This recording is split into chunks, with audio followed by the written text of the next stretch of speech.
Assalamu alaikum. Dear students, this is our third lab that is regarding bleaching of 100% cotton fabrics with hydrogen peroxide. What we have done so far is that in our first lab we performed desizing of fabric using alpha amylase enzyme. In the second lab we did the scouring of fabric so that there is no impurities that are making our fabric hydrophobic. So our next process is bleaching of cotton fabric. So what does bleach mean? Bleach means to remove the color. This video has been created for the educational purposes only. So bleaching is the removal of color impurities from the cotton fabrics. So normally it is performed after the scouring process, and we perform bleaching so that we can get the exact shade or color as per our requirements. If our base color is not white, we cannot get the resultant color that is required by our customers. So that is why we bleach our fabric to get a base shade of white, and then on that white color we can dye or print any color that we want, and we can get the desired results. So students, after deciding and scouring, we are sure that there is no size present and no impurities that are making our fabric hydrophobic like oils and waxes. So even after scouring, we can see that our fabric is yellow in color. So this is the gray fabric that comes towards the processing unit. So why it is gray? It is gray due to the presence of size as well as coloring impurities, as we have discussed so far. So the yellowish and brownish color of the fabric is due to the flavone pigments present inside the cotton naturally. So there is a change of shade from region to region, from soil to soil, from a climate region to other climate region. So we can get different cotton shades within Pakistan due to these factors. So therefore, when we do spinning, we get cotton from different regions of Pakistan as well as from abroad. So there is a uneven yellowness as well inside the fabric. So these fabrics are not appropriate for subsequent dyeing or printing process. Therefore we do bleaching. Is it clear? There are different bleaching agents available in the market. So typically the bleaching agents are categorized either they are oxidative, reductive or enzymatic bleaching agents. So their efficiency is different, their mode of action is different, their requirements and parameters are different. So as we are discussing hydrogen peroxide bleaching, so I would like to skip all others and we will discuss this in our class. So hydrogen peroxide was discovered in 1818. So hydrogen peroxide is a weak acid.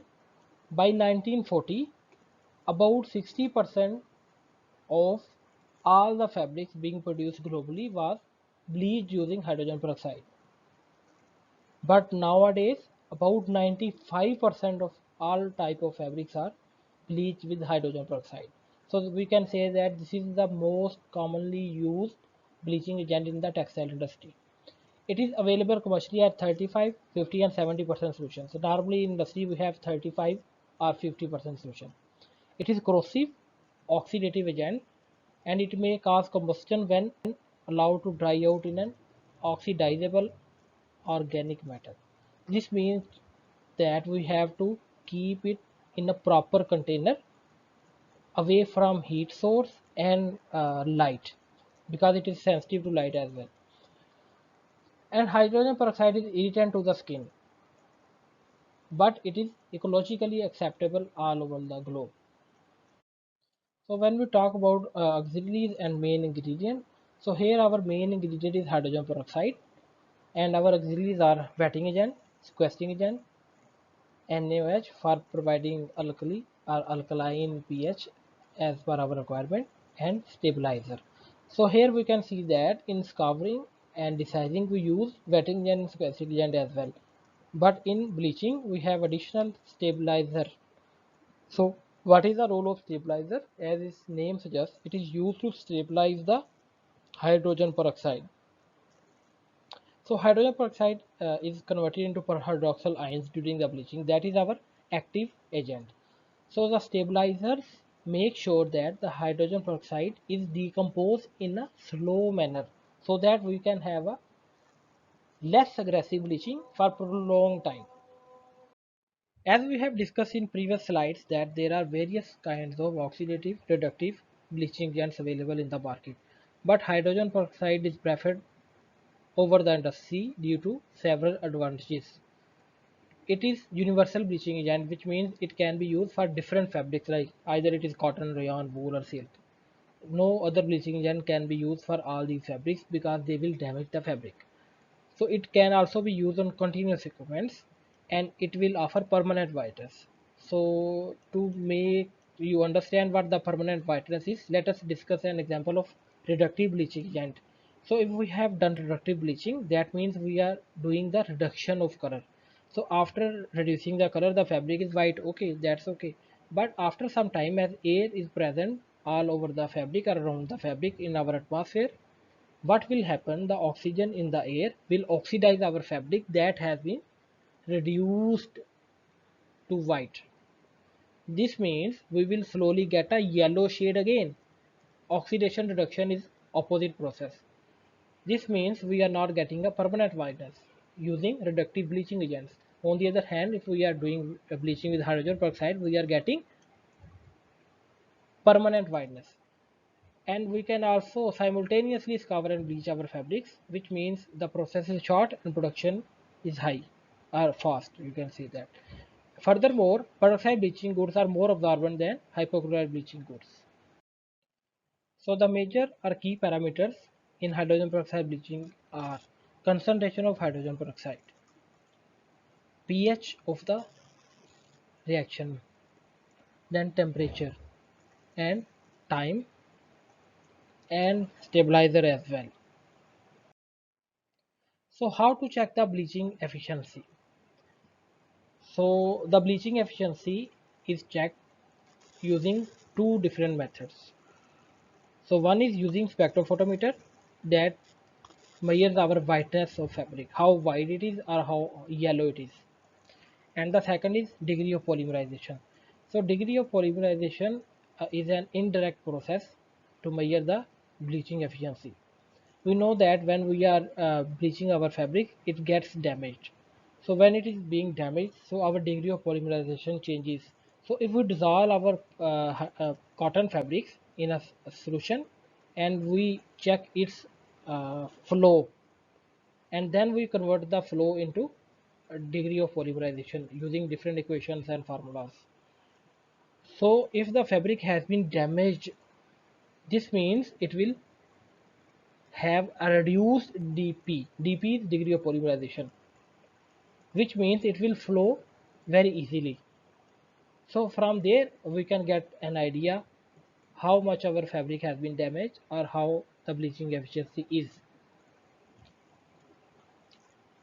So here we can see that if we have our S value of greater than 0.75, it means the fabric has been severely damaged. Okay, and if we have the reading around 0.31 to 0.5, so we have satisfactory bleaching performance. So this is only regarding the degree of polymerization test.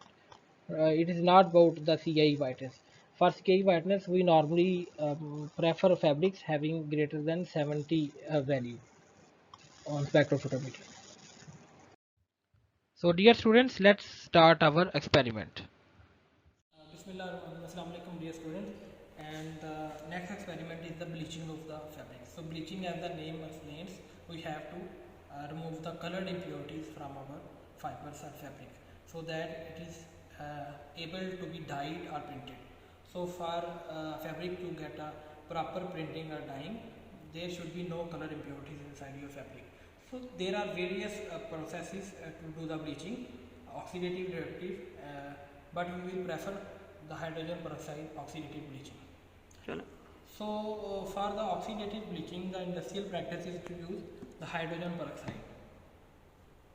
And then we have to add the scattering end as well, as you already know the purpose of scattering end, but here it serves additional purpose as well. There are some impurities like heavy metals including iron. So if iron is present inside your fibers, or it could be a native source to the cotton, or it could be from your machinery or your pipeline supplies. So if the iron is present inside your recipe, what it will do, it will make the hydrogen peroxide bleaching aggressive, and you will have a form that is called pinhole formation. Due to excessive bleaching, you may get a pinhole inside your fabrics, so your fabric fiber is damaged. So another important thing here in the hydrogen peroxide bleaching is to add the hydrogen peroxide stabilizer. So as the name suggests, the stabilizer is added to stable the hydrogen peroxide, so that the aggressive bleaching action is not there, and you get a controlled bleaching over a prolonged time. So it will not damage your fibers as well, and the bleaching will be efficient. And then we have to add wetting agent to properly wet the fabric with our desired recipe. And we have sodium hydroxide. Sodium hydroxide is added to get the optimum pH. So the optimum pH for hydrogen peroxide bleaching varies from 10.2 to 10.7 normally, but it should not exceed the 11 pH, otherwise the bleaching is aggressive, and it should not be less than 10, the bleaching will be mild. So you will be not getting the optimum required effect.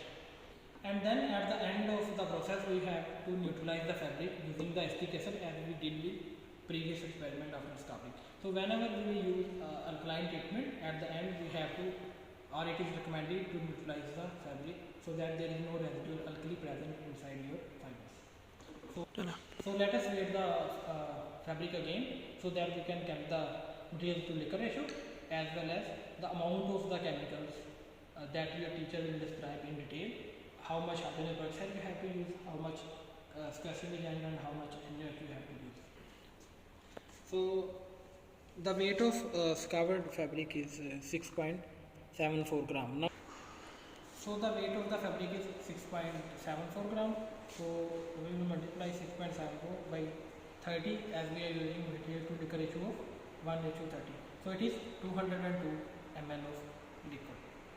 So the process is same. We are measuring 100 ml water and we are adding it here, and then again. So one thing that is important in the hydrogen peroxide bleaching is that you don't have to add hydrogen peroxide at first. So it is recommended that you add stabilizer first, so that your hydrogen peroxide does not start to decompose. So first, then we will add hydrogen peroxide. Normally we use 3 to 6% of hydrogen peroxide on the weight of fabric. So we have added all the things, and we will wet our fabric, and then we will put it to the temperature near boil, so for at least 1 hour. So we can see we have set the temperature at 98. Then we will add our fabric here, and we will wait for 1 hour. So dear students, welcome back. So 1 hour is complete. Now we will remove the fabric, and we will first hot wash it, and then we will cold wash it. First of all, we drain our recipe, and then we will add it to the hot water for proper washing. Normally in industrial practices, there are different chambers, washing chambers, where your fabric is being washed. So now we will drain the liquid, then we will cold wash the fabric. So now cold washing is done. Now we have to neutralize the fabric. So for neutralization, we will add the acetic acid, as told in previous experiment, 1 to 2 ml per liter. So dear students, the fabric has now dried, and you can check that is the white fabric. So the bleaching is done. So let me show you some scoured fabric for comparison. You can check the color difference. So the purpose of bleaching has been served. There is another thing important that I have to mention. You can check there are black dots inside the scoured fabric. So these are the cotton modes, and if your bleaching is good, you will have no such black spot. And let me show you for comparison. And this is our grey fabric, this is our scoured fabric. This is grey, this is decised, This is covered and this is bleached. So you can check the pre-treatment process. So after that we have to moisturize it. So it may be the part of your next lab. So thank you very much. And the different testing to determine the whiteness of fabric is using the spectrophotometer, and there are also some other tests that can be performed to check the bleaching efficiency that your teacher will describe you in detail.